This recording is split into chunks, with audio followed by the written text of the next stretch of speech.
प्रिय विद्यार्थियों, आज हम बीए भाग थर्ड के पेपर सेकंड समाजशास्त्रीय शाखाओं का परिचय के महत्वपूर्ण प्रश्न नगरीय विचलन के कारणों पर कुछ विस्तृत चर्चा करेंगे। पिछले वीडियो में हमने एक और जहां विचलन किसे कहते हैं, विचलन के प्रकार आदि पर कुछ विस्तृत चर्चा की थी, उसी कड़ी को आगे बढ़ाते हुए आज हम नगरीय विचलन के कारणों पर कुछ विस्तृत चर्चा करें। अर्थात हम यह कह सकते हैं कि वे कौन कौन से कारण हैं जो नगरीय समाज के अंतर्गत विचलन को जन्म देते हैं। वे कौन कौन से कारण हैं जो नगरीय समाज में विचलन को जन्म देते हैं। सर्वप्रथम हम कहें कि नगरों की गुमनामीता, अर्थात हम यह कह सकते हैं कि नगरीय समाज के अंतर्गत जनसंख्या की अधिकता, भीड़ भरे पर्यावरण में व्यक्ति का जीवन गुमनामित होता है। एक ही इमारत में रहने वाले व्यक्ति एक दूसरे को नहीं जानते हैं। सभी लोगों के बीच धार्मिक, सामाजिक एवं सांस्कृतिक विभिन्नताएं होने के कारण गुमनामीता और बढ़ जाती है। अर्थात हम यह कह सकते हैं कि ग्रामीण समाज व्यवस्था के अंतर्गत गुमनामीता अधिक देखी जा सकती है। अर्थात एक ही इमारत में रहने वाले व्यक्ति एक दूसरे को पूर्ण रूपेण भली भांति नहीं जान पाते हैं।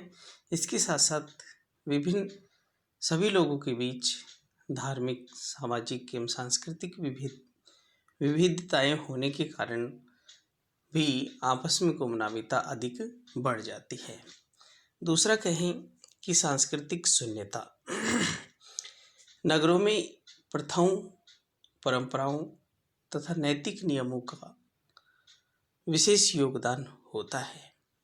नगरों में विभिन्न व्यक्तियों के विचारों एवं रीति रिवाजों में इतनी अधिक भिन्नता होती है कि उनके बीच मिश्रित हो जाने से सांस्कृतिक शून्यता की दशा पैदा हो जाती है।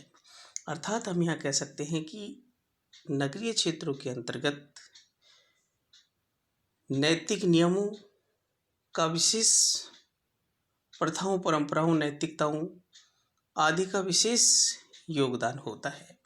नगरों में विभिन्न व्यक्तियों के रीति रिवाज इतने अधिक भिन्न होते हैं कि उनके बीच पूर्ण रूपेण घुल मिल पाना बहुत कम संभव हो पाता है।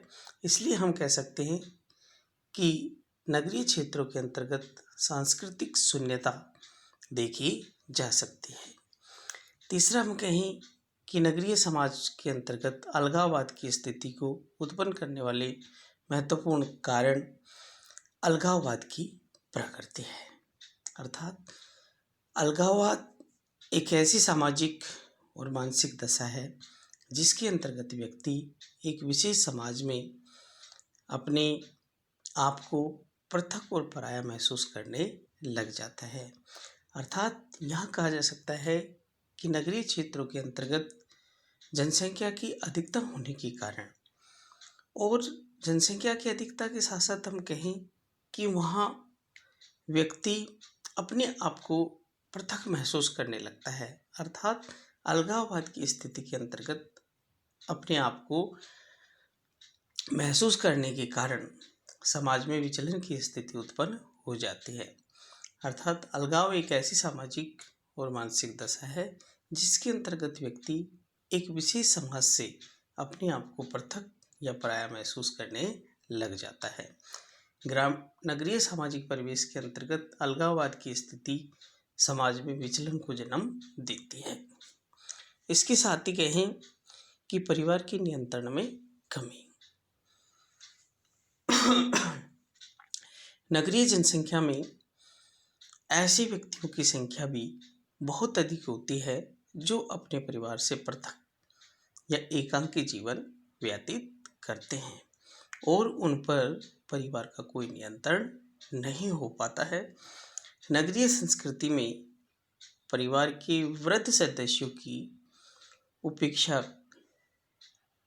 की प्रवृत्ति होने से भी विचलित व्यवहार को प्रोत्साहन मिलता है। अर्थात नगरीय समाज व्यवस्था के अंतर्गत जनसंख्या अधिक होने के कारण ऐसे व्यक्ति जो अपने परिवार से एकांकी जीवन व्यतीत करते हैं, अर्थात नगरों के अंतर्गत सामान्यतः व्यक्ति अकेला रहता है अपने व्यवसाय के कारण, और उन परिवारों का कोई इतना नियंत्रण भी नहीं देखा जा सकता है क्योंकि परिवार व्यक्ति से दूर रहते हैं। नगरीय संस्कृति में परिवार में वृद्ध सदस्यों की संख्या भी बहुत कम पाई जाती है क्योंकि अधिक परिवार एकांकी परिवार की श्रेणी के अंतर्गत ही देखे जा सकते हैं। वृद्ध व्यक्तियों की उपेक्षा की प्रवृत्ति होने से भी विचलित व्यवहार को अधिक प्रोत्साहन मिलता है। अर्थात हम यह कह सकते हैं कि नगरीय समाज व्यवस्था के अंतर्गत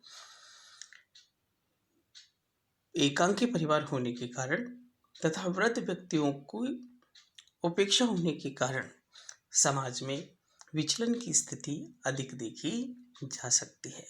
अर्थात परिवार के अंतर्गत भी नियंत्रण नहीं रह पाता है, जिससे विचलन की स्थिति अधिक देखी जाती है। जहाँ एक और नगरीय समाज में विचलन के महत्वपूर्ण कारकों पर कुछ विस्तृत चर्चा कर रहे थे कि अलगाववाद, संस्कृति शून्यता, नगरों की गुमनामीता, परिवार के नियंत्रण में कमी आदि महत्वपूर्ण कारक हैं। इसके साथ एक और महत्वपूर्ण कारक आर्थिक असमानताएं भी देखी जा सकती है। नगरीय क्षेत्रों में विभिन्न वर्गों के बीच आर्थिक असमानताएं अपनी चरम सीमा पर होती हैं। एक और नगरों का धनाढ्य वर्ग होता है जिसमें प्रत्येक इच्छित वस्तुओं पर अधिकार करने की क्षमता होती है, तथा दूसरी ओर वे लोग भी हैं जो कूड़े कचरे में कुछ बीन कर किसी तरह अपना पेट भरते हैं, जबकि यह एक मध्यम वर्गीय परिवार भी है जो सामान्यतः अपनी आय से केवल सामान्य आवश्यकताओं की पूर्ति कर पाते हैं।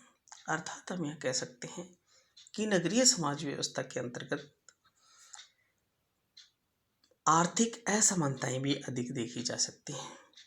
नगरीय क्षेत्रों में विभिन्न वर्गों के बीच आर्थिक असमानताएं इतनी चरम सीमा पर होती हैं कि एक ओर तो वो व्यक्ति होते हैं जो पूर्ण रूप में धनाढ्य होते हैं, अर्थात वे विलासिता का जीवन जीते हैं। इसमें प्रत्येक इच्छित वस्तुओं पर अधिकार की क्षमता देखी जा सकती है। दूसरे ओर वे लोग होते हैं जो सामान्यतः कूड़े कचरे के बीच रहकर अपना पेट भरने का प्रयास करते हैं तथा अपने आश्रितों का पेट भरने का प्रयास करते हैं, अर्थात गरीबी के अंतर्गत जीवन जीते हैं। जबकि एक और वह वर्ग होता है जो मध्यम वर्ग की श्रेणी के अंतर्गत आता है, जो सामान्यतः आय से केवल सामान्य आवश्यकताओं की पूर्ति कर सकते हैं। जहाँ एक और नगरीय समाज में विचलन के महत्वपूर्ण कारक आर्थिक असमानताएं अधिक देखी जा सकती हैं, जो समाज में विचलन की स्थिति को जन्म देती हैं। इसके साथ ही हम कहें कि नगरीय समाज व्यवस्था के अंतर्गत राजनीति का अपराधीकरण भी देखा जा सकता है। अर्थात हम यह कह सकते हैं कि लोकतंत्र में जहाँ एक और अनेक गुण देखे जा सकते हैं, वहीं एक और दोष प्रत्यक्ष मतदान पर आधारित राजनीतिक संरचना है।